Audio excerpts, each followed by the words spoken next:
J'ai coiffé mes rastas. Oui, oui, une magnifique tresse.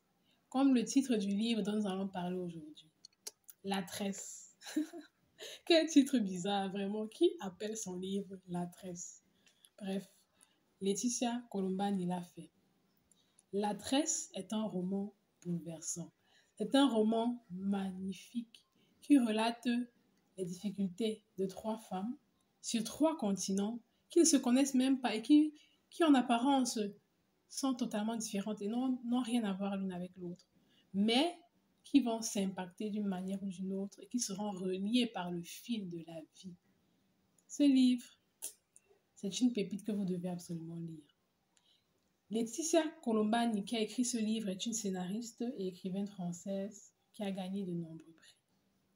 Elle nous fait voyager dans l'histoire de trois femmes qui vont faire face à des discriminations sur le plan social, religieux et aussi dû à la maladie. Elle nous fait découvrir les combats de ces trois femmes pour devenir maîtresses de leur destin et reprendre leur vie en main.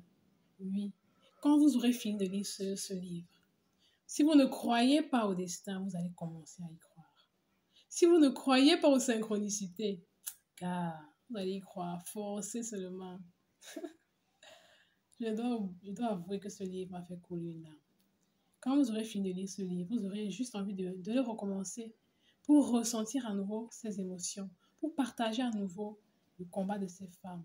Ce livre est inspirant car il nous pousse aussi à nous remettre en question et à nous dire, voilà, il faut que je me batte pour ce que je mérite, pour ce que je désire et pour faire valoir mon identité en tant que personne, peu importe ma religion, ma couleur de peau, ma maladie, mon handicap. Ça, c'est important. Ce livre est tellement beau, tellement brillamment écrit qu'il se lit facilement. Moi, je l'ai lu d'une traite. Ce livre a été tourné en film, juste pour vous dire à quel point c'était un bon livre. Bon, je vais vous lire quelques extraits pour que vous ayez un peu un aperçu du livre. Extrait numéro 1. Le cancer fait peur. Il isole. Il éloigne, il pue la mort.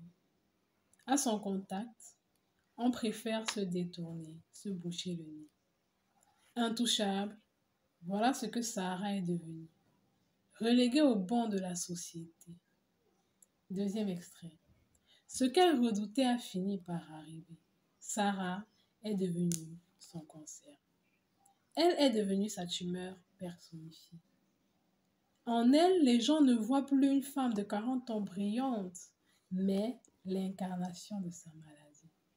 Vous-même, vous voyez la beauté du texte, la souplesse, la douceur avec laquelle elle écrit et transmet des émotions fortes.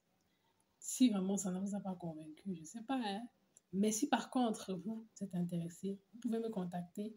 Je vous partagerai le livre en format numérique avec plaisir. Et puis, n'oubliez pas de commander votre exemplaire de mon nouveau roman, Le loup et la poupée. Je compte sur vous. Peace.